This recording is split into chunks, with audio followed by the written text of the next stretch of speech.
Irish Bella akhirnya jenguk Amar Zoni, singgung soal tanggung jawab.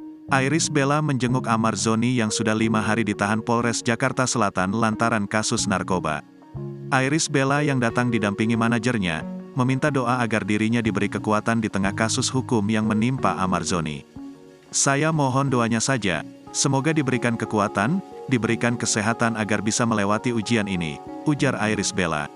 Irish Bella mengatakan bahwa dia akan terus melanjutkan kehidupannya sebagai seorang ibu dengan segala tanggung jawabnya. "Dan saya memohon izin untuk melanjutkan kehidupan saya sehari-hari sebagai seorang ibu, mengurus anak-anak," kata aktris berhijab ini.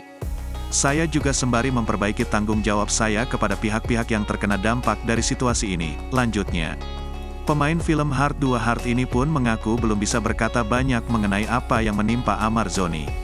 Seperti diketahui, Amar Zoni diamankan pihak kepolisian di Babakan Madang, Jawa Barat.